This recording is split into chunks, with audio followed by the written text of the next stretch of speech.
I got my ears pierced in September with a couple friends. We went to this jazz festival in Somerville, and it was so fun. We spent the day just chatting and eating sweet treats and like drinking a little bit of rosé. Like, come on. We listened to some really, really good jazz. And then spontaneously, one of my friends wanted to go get a tattoo and pierce his ears. And we all spontaneously decided to go. And I got my ears pierced. It hurts though, it hurts me. Oh yeah. God, I can't believe I did this. I can't believe I did this. I mean, we went after the festival, which was probably at like 9 p.m., 10 p.m. Like, it was pretty considerably late. It was a really nice atmosphere. Oh, and there was this lovely dog at the piercing shop. He was really fat too, but who am I to body shame? You know what? Just a fat, lovely dog. I went to go see Anora. The night before, I watched The Florida Project, and that, like, the ending floored me.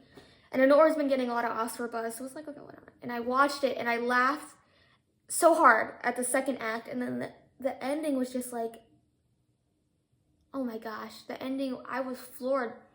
My mouth was like agape. I think Sean Baker, the director, I've seen Florida Project, Red Rocket, and now Anora, and he's kind of known for these like sudden like cuts to the credits.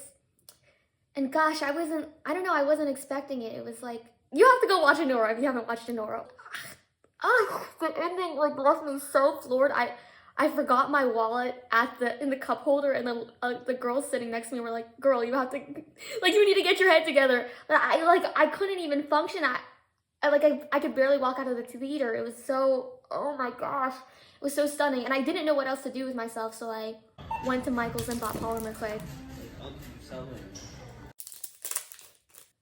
Oh, it's so odd. Ooh, I don't know what I was expecting. I try to listen to an album a day. And today at work, I wanted to listen to the Childish Gambino album, the one that came out July, Bando Stone and the New World. Yeah, so I wanted to listen to that. First track I loved. And the second track, like, it's called Lithonia. I got to that track at around like 10 a.m. and I didn't listen to another song the whole day. I just had that on repeat. Something about that song, like, it hit in a way that I wasn't expecting. Okay, go listen to it if you haven't listened to it yet. It reminds me of like existentialism. I recently got a text from a friend who's still in college. He's in his senior year. It's November and it's daylight savings time, so the seasonal depression just started. And November as a student is the worst time. It's like midterms, and then right after Thanksgiving, it's straight into finals, and it's just a go, go, go, go, go, go, go. It's the worst. Oh, I dreaded this time. And he was explaining to me how he's just like really overwhelmed with all the things that are going on, you know, between extracurriculars and like classes and like balancing an internship. Him describing his issues, like, I was like transported back to where I was. I remember coding like literally 24 hours straight. Nothing worked. I was so cold because I literally had the flu. So I had to like put a heater on next to me, but the heater would make my nose bleed, and the nosebleeds would it would make my head hurt, and like nosebleeds got so bad that I would end up coughing up blood. I mean, it was just, school was so hard. And I remember literally praying that I would be in the position that I am today with a job and a career, and I'm so grateful that I ended up where I am, but as tough as school was, I can't help but crave that feeling again. No, wait, not crave. Crave isn't the right word. I can't help but envy who I was a year ago. Of course, I miss the community. I miss the how liberal I could be with time. If I was feeling sick, I could just skip class and I didn't have to tell anyone. I could just skip class and I'd get like notes from a friend or whatever. And let's be real, CS professors at NJIT did not teach. So like half the time you just read the slides and you would be fine if you didn't go to class. But I can't obviously skip work. So I miss that freedom, I guess. It was still so gratifying at the end of the semester after working, literally putting blood, sweat, and tears into studying and projects and exams. It was still so gratifying to know that after the semester had ended, there's a quantifiable proof that I am different than I was when the semester began. I have the exams and the test scores to prove that I have a passing knowledge of linked lists or data structures or databases or whatever classes I was taking. There's a quantifiable proof that I'm smarter than what I was, and I'm making some sort of progress. I'm doing work and it's fine, it's fun, I like the people, I like the company. But it feels weird to not have that quantifiable, like, ticker, to know that you as a person, as a computer scientist, as a software engineer, that you are different. Like, to have that marker of like, hey, you did something good. And I miss pushing myself that hard. Maybe not necessarily I do, but I miss the results, the feeling afterwards, to know that you really put your all into something. I miss that. I miss my friends. I'm at work, and work is good, you know, work is fine, but that song that I was stuck on, that Childish Gambino song, this is all that's left, you know? I've been thinking that I worked so hard in college to get to this point in my life, and I'm so grateful for being here and getting this opportunity. But like, this is it, right? I thought that after I get to this point, you know, I would have this, at least this gratification, this balance that I made it, you know, this like feeling of peace. And I think I felt it on graduation day. And that feeling fizzled, and now I'm just left with this like dread of monotony. You know, I've kind of realized that I don't think there's ever gonna be a moment in my life, I'm crying. I don't think there's ever gonna be a moment in my life where, you know, this is gonna be enough, or that I've hit the jackpot, you know. It never ends. I look at this monotony that's gonna be in front of me. Gosh, why am I crying? I look at this monotony that's gonna be in front of me for the next 40 years of my career, and I'm over dreading it.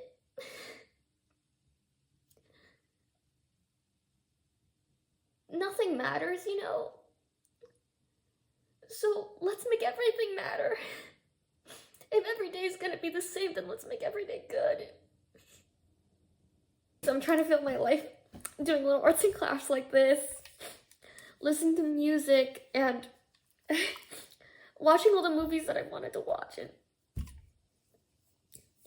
you know, if this is all that life is, I mean, then let's make it good, you know. And gosh, this is so stupid.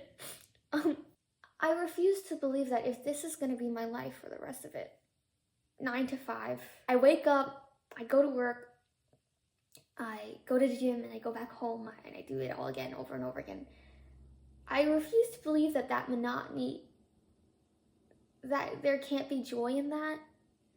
I don't think it's fair to myself to keep thinking that if I accomplish X, Y, Z, this is the point in my life where I'll achieve that balance. And then I'll hit the jackpot at this point. I'll find balance between my hobbies and my financial goals and my career goals. And I'm like over feeling like that, because I don't think that feeling will honestly ever happen. I really don't. And maybe that's a cynical way of thinking about things, but I don't think it will. So why not now? Why can't I just choose to be happy now? And it's, I don't know, choosing to be happy is like, I know it sounds so easy, but it also is like it's like a frustratingly difficult thing to do. The Childish Gambino song, it really reminds me about existentialism. And the feeling that like, hey, nothing really matters. And that feeling can be so just drowning and like suffocating. Like, what was this all for then if nothing matters? I think there's also something so liberating about it. Like, nothing matters and no one cares. So wear those dresses that you're afraid to wear. Do things that make you look stupid. Dye your hair a silly color. Who literally cares? No one. So just do it, you know? I'm tired of waiting for me to be happy. And you know what? I'm also tired of being scared to do things because I'll look stupid. I'm over looking at beautiful girls on the street and seeing their outfits and not complimenting them because I'm afraid that I'll seem like too forward or too much for them to handle. I'm over that. I'm over it.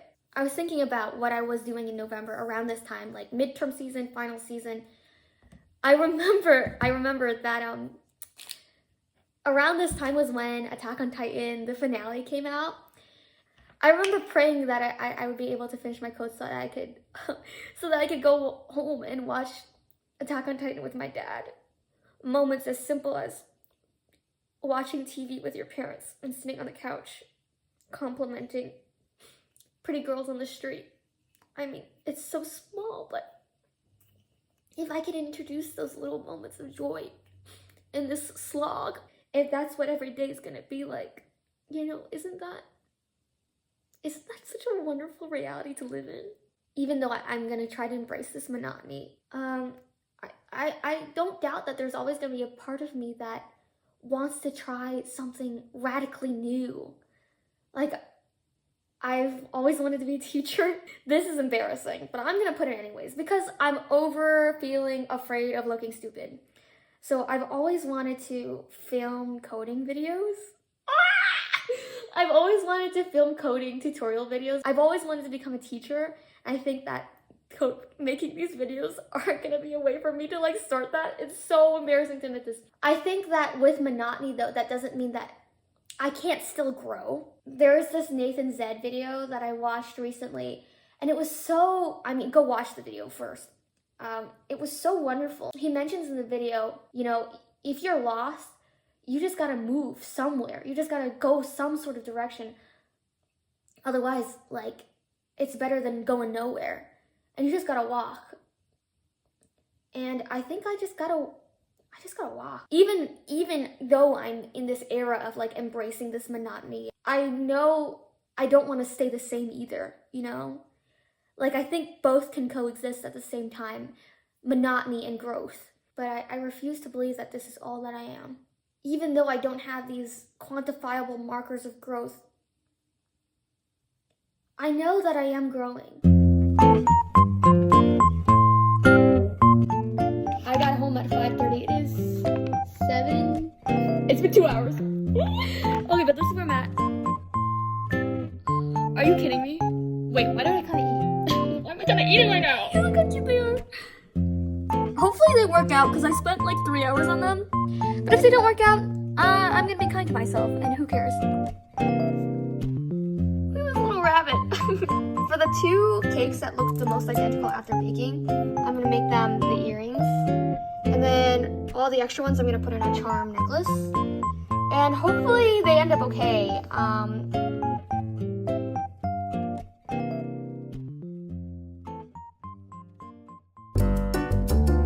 These are the finished product. I'm so happy with them.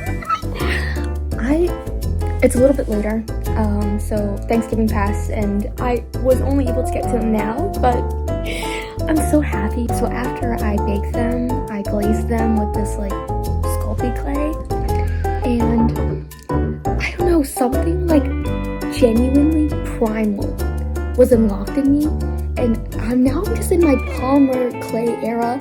I've been sculpting after work. Oh, I forgot how healing art can be, and I just feel so powerful with them. Look how cute. This is my first pair of earrings that I make by myself, and this won't be the last. I'm so excited by the outcome.